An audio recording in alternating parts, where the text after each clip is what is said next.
Baik, kami dari kelompok 9 akan mempresentasikan tentang karakteristik instrumentasi, di mana anggota kelompok kami yaitu, Ahmad Syarifuddin, kemudian ada Muhammad Ubaidillah Fahri Kantona, kemudian ada Muhammad Salahuddin Taufikur Rahman. Next. Nah, ini outline dari presentasi tentang karakteristik instrumentasi, dapat dibaca sendiri. Next. Yang pertama ada sensor for mobile communication device. Next. Dalam device mobile sendiri banyak sekali sensor-sensor yang digunakan yang dapat berguna. Yang pertama ada kamera pencitraan, fungsinya untuk mengambil foto dan video, kemudian ada mikrofon untuk mendeteksi suara dalam range frekuensi tertentu, kemudian ada accelerometer untuk mendeteksi gerakan MCD dan arah gaya gravitasi, kemudian ada giroskop mengukur orientasi spasial, kemudian GPS yang cukup terkenal, di mana itu penerima RF dan prosesor untuk mengidentifikasi koordinat global. Kemudian yang terakhir ada detektor kedekatan. Itu fungsinya mendeteksi kedekatan MCD dengan tubuh pengguna. Next. Full scale input.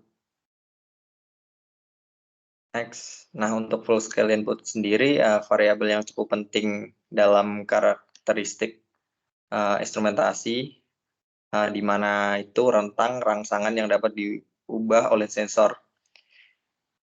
Ini mewakili nilai input setinggi mungkin yang dapat diterapkan ke sensor tanpa menyebabkan kesalahan besar yang tidak dapat diterima.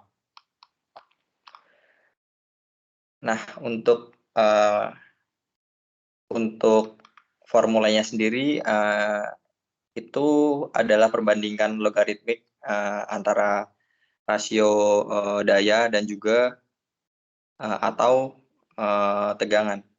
Nah, kita bisa lihat sendiri hubungan antara daya, gaya, di mana gaya itu bisa berbentuk voltage, current, dan juga desibel gitu. Kita bisa lihat sendiri ketika rasio dayanya 1,023, kemudian didapatkan desibel senilai 0,1. Next. Kemudian yang ketiga ada full scale output. Next.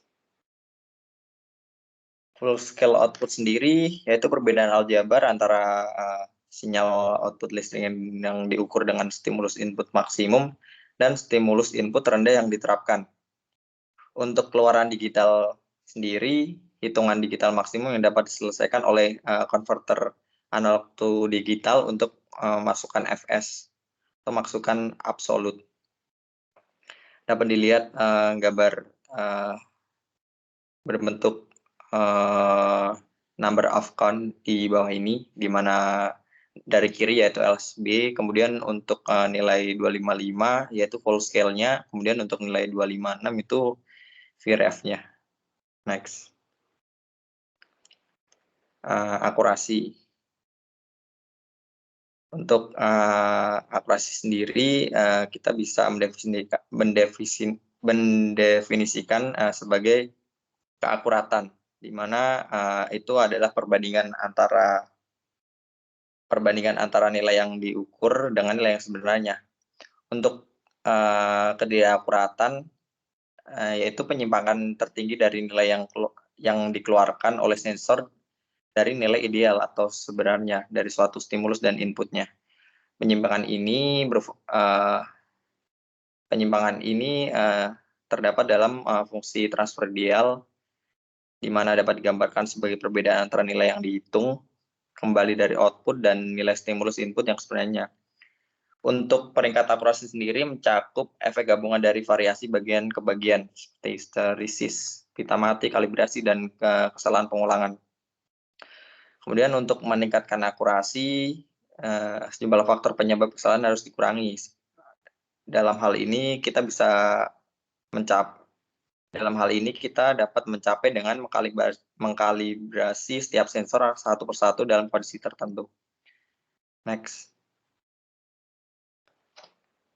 Kemudian kita bisa lihat gambar di bawah ini atau gambar di sebelah kanan, yaitu untuk gambar yang A yaitu fungsi transfer A, kemudian yang B ini batas akurasi terkalibrasi. Nah, kita dapat lihat sendiri span atau input scale yang tadi saya jelaskan. Kemudian untuk nilai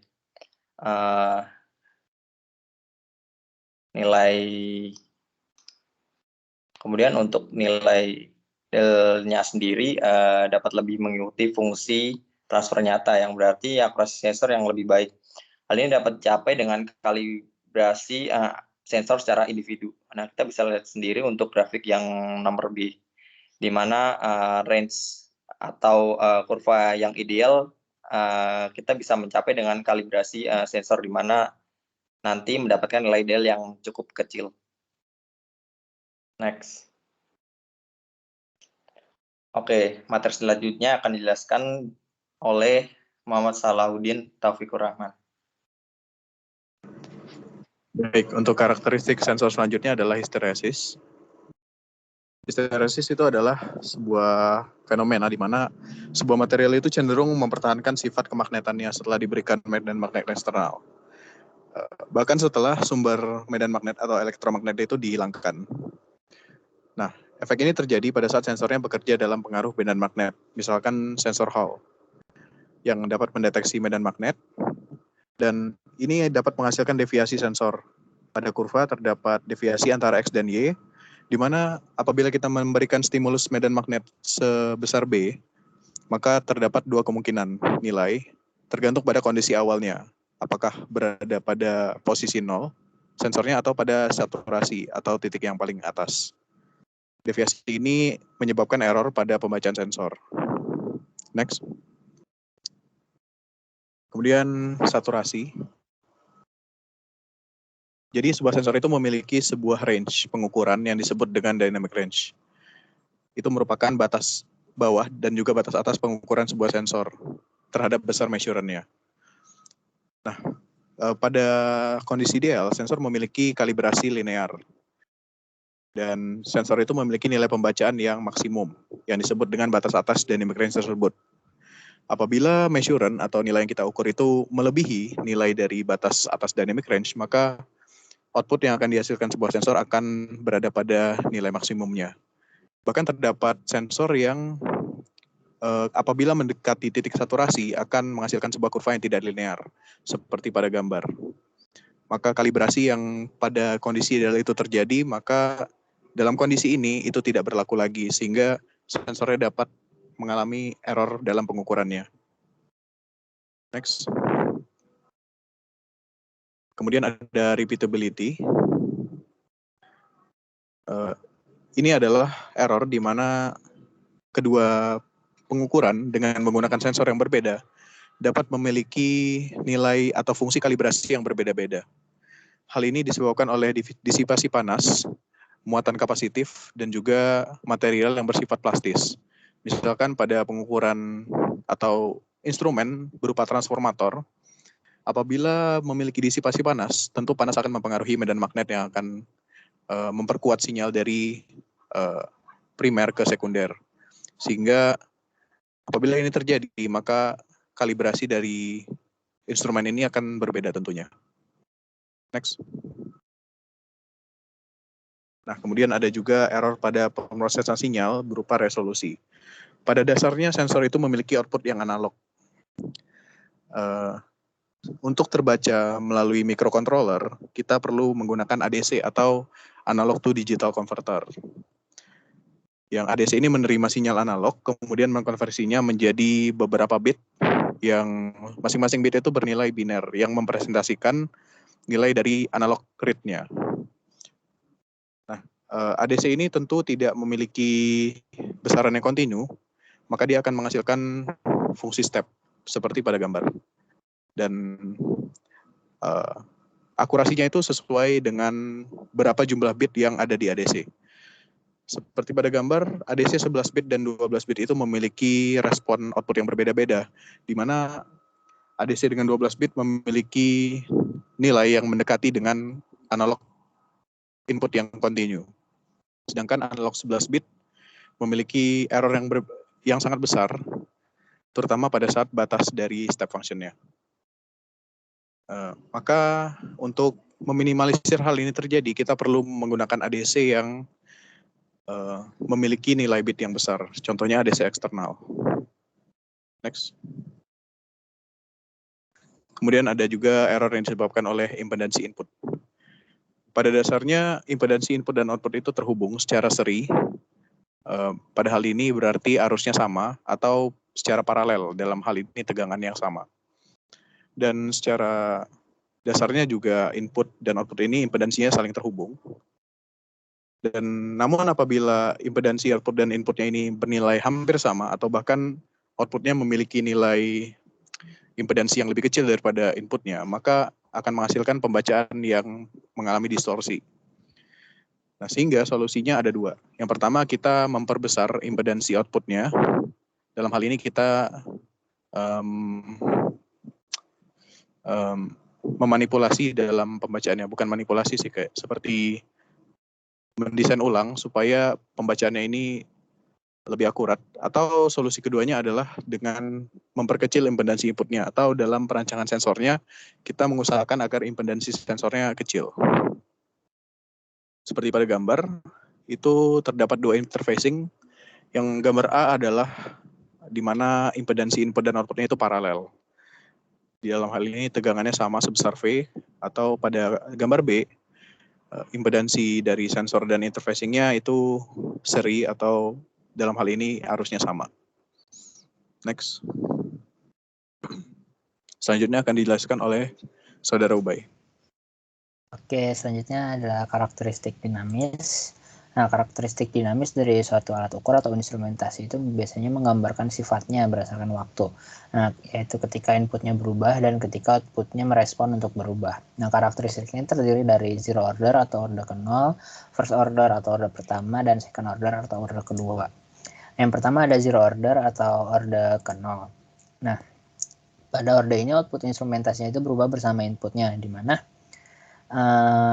output instrumentasi ini akan berubah seketika atau bersamaan ketika inputnya itu berubah. Seperti bisa dilihat dalam grafik ini, jadi ketika inputnya itu berubah value-nya atau angkanya, maka output instrumennya juga akan ikut berubah. Nah, di mana perubahan ini diwakilkan oleh konstanta yang ada di sini, di mana konstanta ini bisa dihitung dengan persamaan B0 per A0, dan untuk outputnya bisa dihitung dengan konstanta dikali inputnya. Nah, untuk contoh dari order ke 0 ini adalah bisa dilihat di sini itu potentiometer. Nah, selanjutnya ada first order atau order pertama. Berbeda dengan order 0, output instrumentasi ini berubah seiring dengan waktunya, tidak seketika ketika inputnya itu berubah. Nah, jadi pada order ini ketika inputnya itu berubah, misalkan naik, nah outputnya itu atau instrumennya itu akan merespon dengan cukup lama dan diwakilkan oleh konstanta waktu yang bisa dilihat di persamaan, yaitu outputnya sama dengan B0 per A0 yang bisa dilihat di order ke 0 tadi, yaitu konstanta dikali inputnya dibagi 1 ditambah A1 per A0 yang bisa bisa dikatakan ini itu konstanta waktu dikali dengan D. Nah, jadi ketika inputnya itu berubah, maka output instrumennya itu akan berubah seiring dengan waktu, tidak langsung berubah ke angka yang sama dengan inputnya. Nah, contohnya itu adalah termometer, di mana ketika kita menghitung suhu suatu benda atau apapun itu, ketika suhunya itu berubah, maka termometernya itu tidak akan langsung lompat berubah ke suhu yang seharusnya itu ditampilkan, namun berubah secara perlahan sampai mencapai suhu yang harusnya ditampilkan itu. Nah, selanjutnya ada second order atau order kedua. Nah, pada order ini itu output instrumentasinya itu untuk pengukuran yang bersifat osilasi. Nah, jadi di mana pada order ini itu output instrumen dipengaruhi oleh 3 parameter yang bisa dilihat di persamaan ini.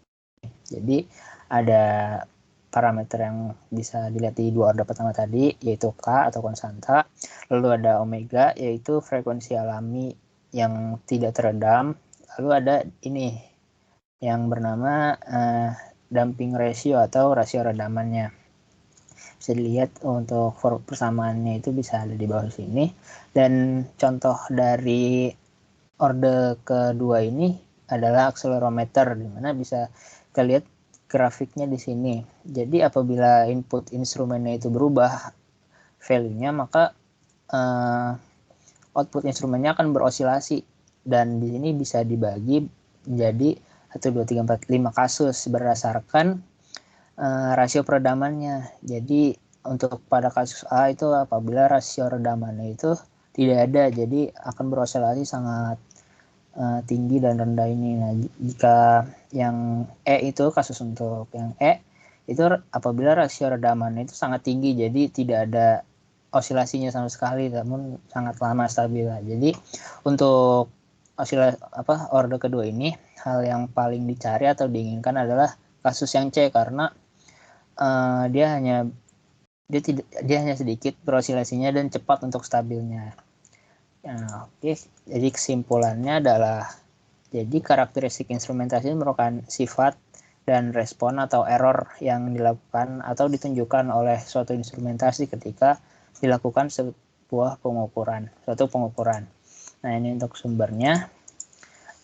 Oke, terima kasih. Sekian dari kelompok kami. Untuk kurang lebihnya mohon maaf. Terima kasih.